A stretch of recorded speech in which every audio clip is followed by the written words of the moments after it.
여러분 안녕하세요. 잘쌤입니다.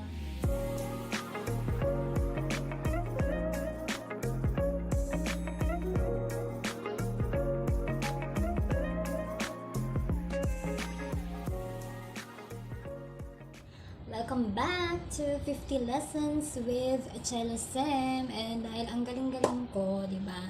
Ang haba na ng mga pinaliwanag ko kanina, hindi ko pala napindot yung record button. So, ulit tayo ngayon. My goodness. Okay. So, So, we are at lesson 9 na ngayon. Mahaba-haba na rin in fairness sa ating tinahak. So, if you haven't watched the previous lessons, you are free to go back din sa mga lessons natin, especially sa lesson 1. If hindi ka pa ganun ka bilis magbasa or sumulat ng Hangul, and baka makatulong sa yung video na yon, and you can find that sa description below. Okay, so before we proceed, let us go to our shout-out! And today's shout out is to Don J. Hortilano, shout out, and to my very supportive brother Christian Cervantes, shout out sa iyo. So, let's go to our lesson. So for today's topic, I will teach you two expressions or two sentence ending to say first, I want to. I want to. Want to do something, and then yung he wants or she wants, kung paano natin sasabihin yun. And pangalawang expression is, please give me something. Please give me. Yun yung second sentence ending na aralin natin ngayon, to how to say, please give me. Okay? So, if alam mo na itong grammar pattern na ito, makinig ka pa rin, especially dun sa first part, kasi merong irregularities doon na baka hindi mo pa naririnig before, and you will find out ngayon. Okay? So, ano ba yung sinasabi or ano ba yung sentence ending when we want to say want to do, want to do, want to something something. Okay, want to eat, want to drink, want to watch, want to go. So yung mga ganun, paano natin sila sinasabi? So here it is.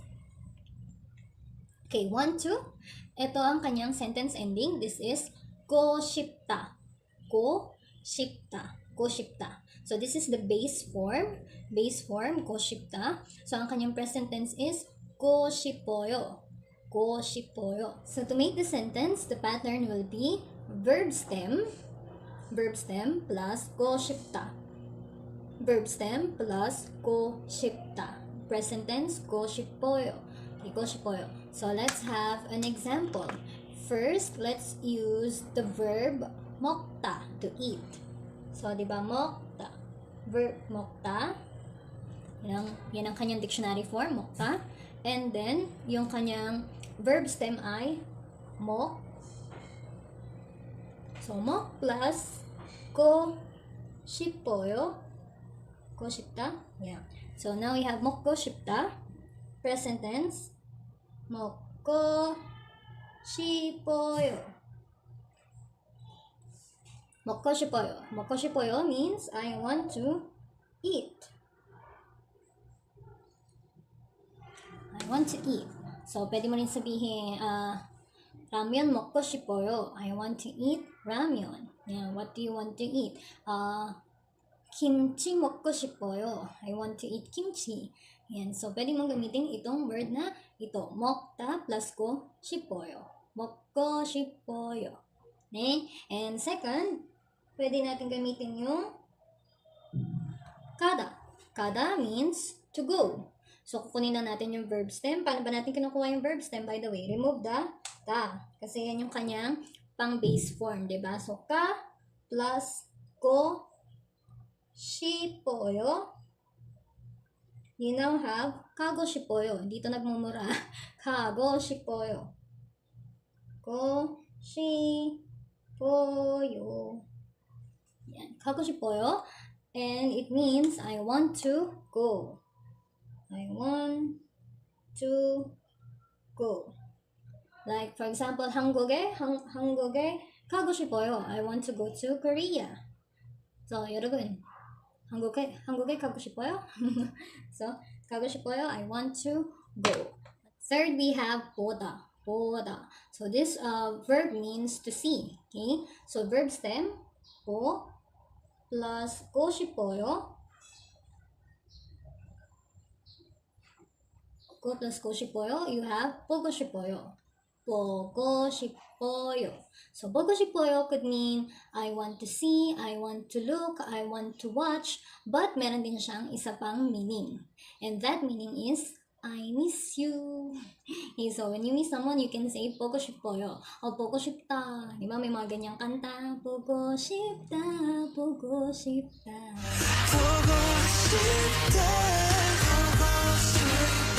So, 보고 싶어요 could also mean I miss you. But it literally means I want to see, I want to look, I want to watch. So, bukod sa 보고 싶어요, meron talagang meaning, meron talagang word to say I miss you. And that is 그리워하다. 그리워하다. Ayan. So, this is the intense or mas deep feeling of missing someone. So, kasi nga, di ba, 보고 싶다 is I want to see. So, parang I want to see you, therefore, I miss you. Ganun. But, if you really want to say yung, the feeling of parang emptiness by missing someone, this is the verb, the appropriate verb, 그리워하다. 그리워하다.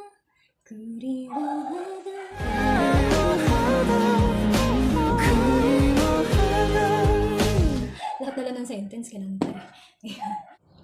Fourth example we have is 마시다. 마시다, to drink.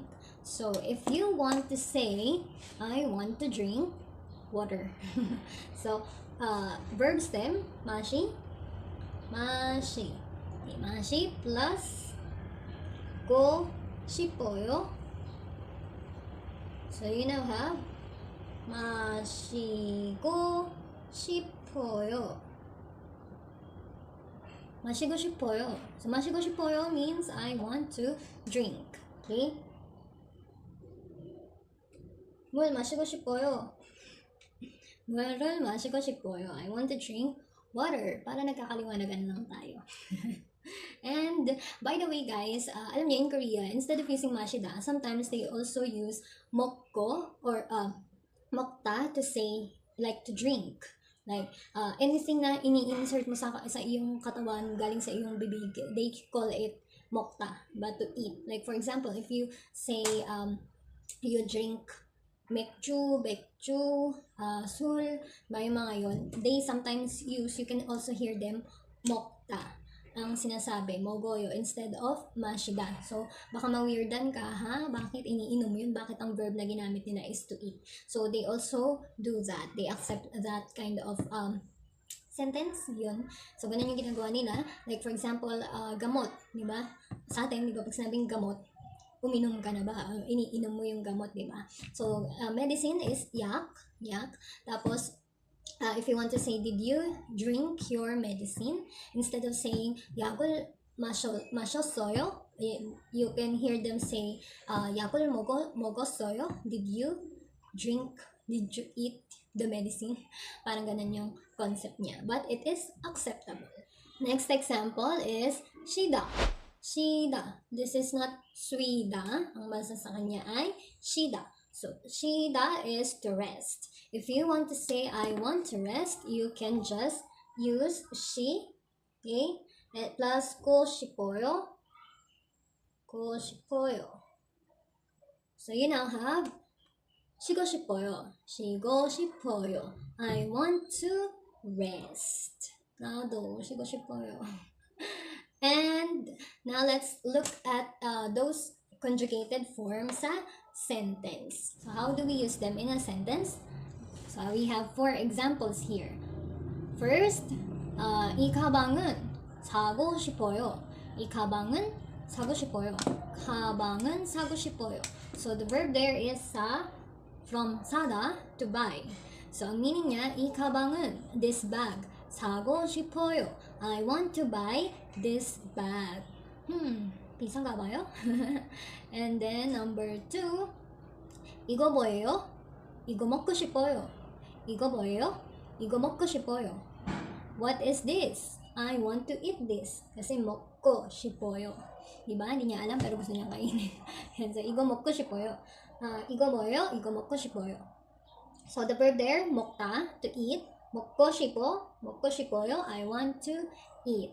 And then, third sentence, 제가 다 먹었어요? Talaga? Nakain ko na yung lahat? Did I eat it all already? 제가 다 먹었어요? Wow! 더 먹고 싶어요. Takaw lang, di ba? Girls, linyahan natin to. Aminin. So, another, 먹고 싶어요. So, 제가, me, parang I did. Ayan, ta, all. Tapos, 먹었어요, past tense ng 먹다. And then, yan, this is how they say, wow, uwa, yan. And then, to is more, and then 먹고 싶어요, I want to eat more. Basically, from their verb stems, diba, siya yung magiging ko 싶어요 form. Like, for example, number 1, 공부하다. 공부하다 is to study. If you want to say, I want to study, you can say, 공부하고 싶어요. 공부하고 싶어요. And the pangalawa naman, if you want to sleep, 자다, 자고 싶어요. 자고 싶어요. I want to sleep. And then, next, this is 일하고 or 일하다, to work. So, if you want to work, 일하고 싶어요. 일하고 싶어요. And then, last, 사다, to buy. You can say, 사고 싶어요. 사고 싶어요. 사고 싶어요. Okay. So, hindi ito same dun sa sago nada, yung accident. Ibang yun. May sago din siya, pero ito kasi combination of sa, na to buy, tapos sa go 싶어요. Okay, so sago 싶어요 means I want to buy. Ngayon naman, paano kapag, ito kasi puro I want to. O kaya naman, pwede mo rin siyang gamitin na question. Do you want to study? 공부하고 싶어요? So, pwede mo siyang gamitin patanong. Ba? Pero, paano pag ang gusto kong sabihin, he wants to study. He wants to sleep.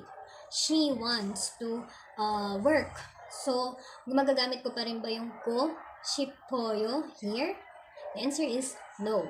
Mag-iiba na yung pattern niya. The pattern will be, so when someone else wants to do something, hindi mo siya pwedeng gamitin yung go 싶어요. When you are saying na itong other person gusto niyang gawin ito. Yan.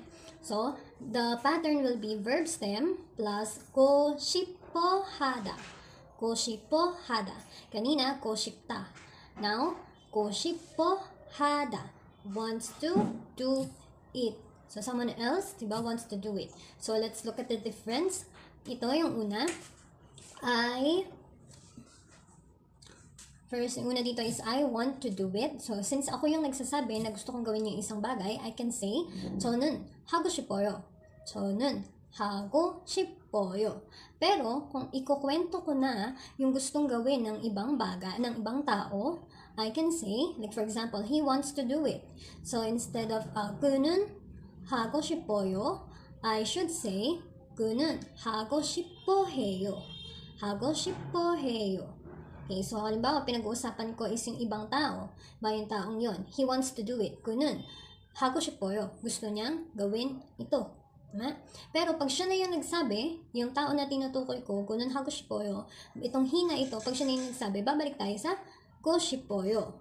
Okay? go 싶어요. What if I am asking him, do you want to do it?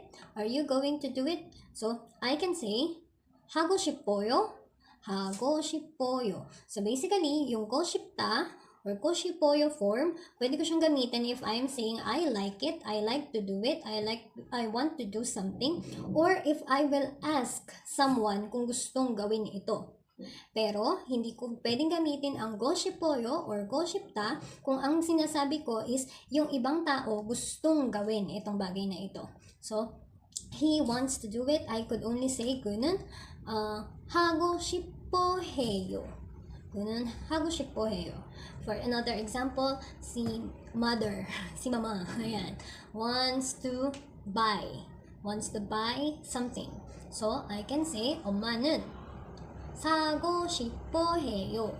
사고 싶어 해요. She wants to buy it. She wants to buy it. But if ako yung gusto kong bumili, I can say, 저는 사고 싶어요. 사고 싶어요.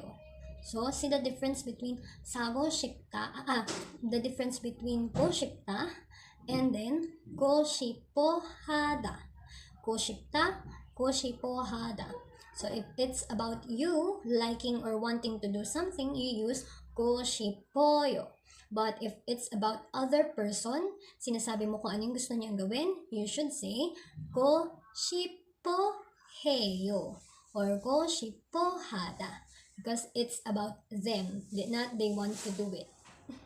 Second sentence ending that we will learn today is how to say, please give me. Please give me. Give me something, give me ice cream, give me kung ano-ano. Okay, so the verb ending for that is 주세요. Familiar? Sounds familiar? So, 주세요. 주세요. Okay. So, 주세요, ang pinaka-base form na pinanggalingan niya is yung verb na 주다.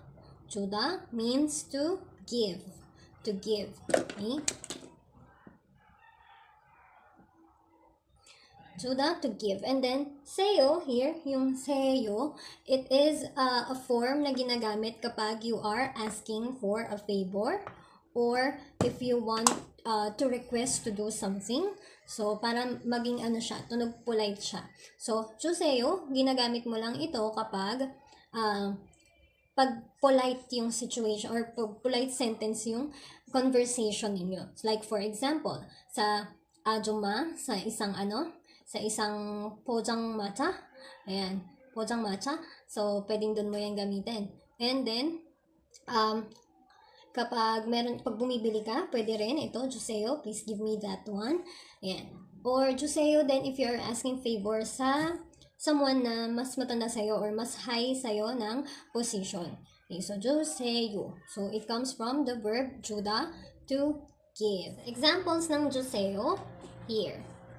물 is water plus 주세요, 물 주세요. So, 물 주세요 means please give me water. And so, 물 주세요, 아줌마 물 주세요, 아저씨 물 주세요. Yan. So, when you are asking someone to give you something. And then here, pop is meal. Ba? Pop actually means rice, pero it could also refer na din dun sa complete meal. So, pop 주세요. Pop 주세요. Please give me meal. Yan. So, sabi nga natin, diba, 주세요 is for polite. For polite siya ginagamit. So, yung 주세요, paano natin siya gagamitin sa mga ka-close natin? Kasi diba pagka-close natin, hindi naman natin kailangan maging super formal sa kanila. We will just use the pangmal or the casual conversation. So, ang pinaka-verb stem naman nito is 주, diba? Tapos, pag kinonjugate natin siya into its present tense, it will become 줘. Gusto mo siyang medyo gawing mas higher or pwede mong gamitin na may respect, di ba? You can add yo. 줘요.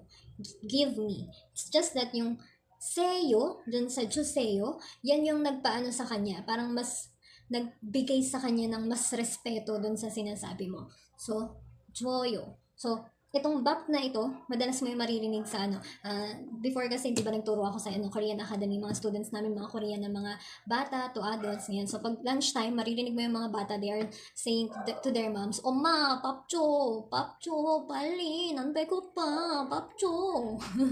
Yan. So, pop is a meal, di ba? Please give me meal. Give me a meal now. I'm hungry. So, 밥 줘, or 밥 줘요, 밥 주세요. Please give me meal. So, hindi lang siya sa mga nouns pwedeng i-attach yung 주세요. So, you could also ask a person to do something for you using 주세요. So, it means, diba itong 물, this is noun. 밥, noun din siya. Pati yung mga ibang examples natin kanina, noun din yon. Please give me something. Diba? Please give me this one. Pero, pwede rin siyang maging, please do it for me. Please do it for me. How? Here are the examples. The main usage of 주세요 is to express please give me something, but we can also use 주세요 to mean please do it for me or please do something for me. How? So, using the verb that we have, like for this one, 이거 사주세요. 이거 사주세요.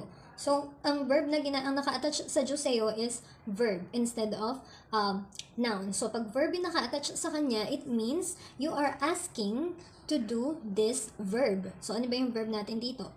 From sada, to buy. So, igo sajuseyo, igo sajuseyo.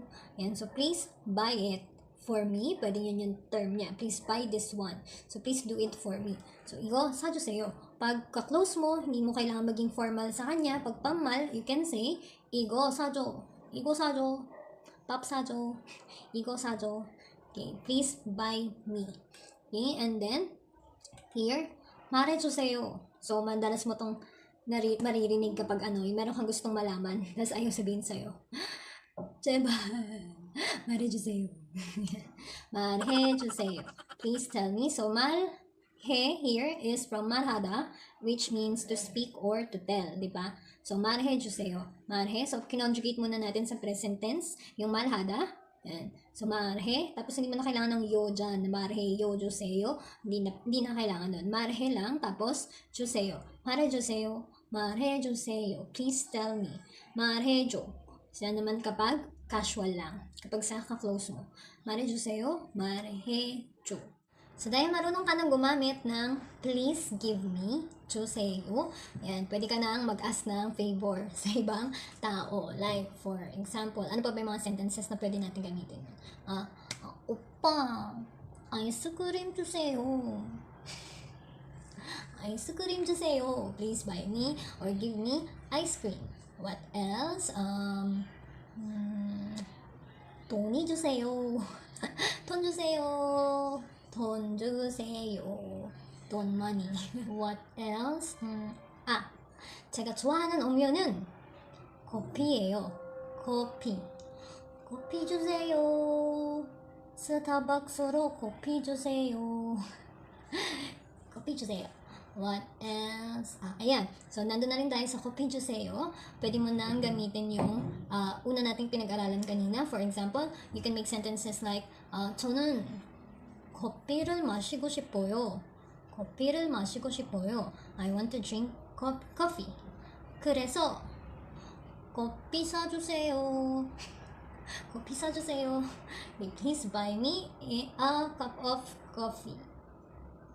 Now, let's try kung paano siya pwedeng gamitin sa conversation or sa scenario yung natutunan nating dalawang sentence ending, which are yung go 싶다, want to do something, and then 주세요, please give me.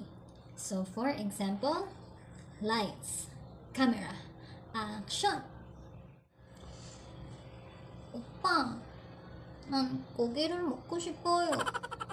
먹고 싶은데 난 돈이 없어요. 그래서 고기를 주세요. 사주세요. 응? 응? 사줘.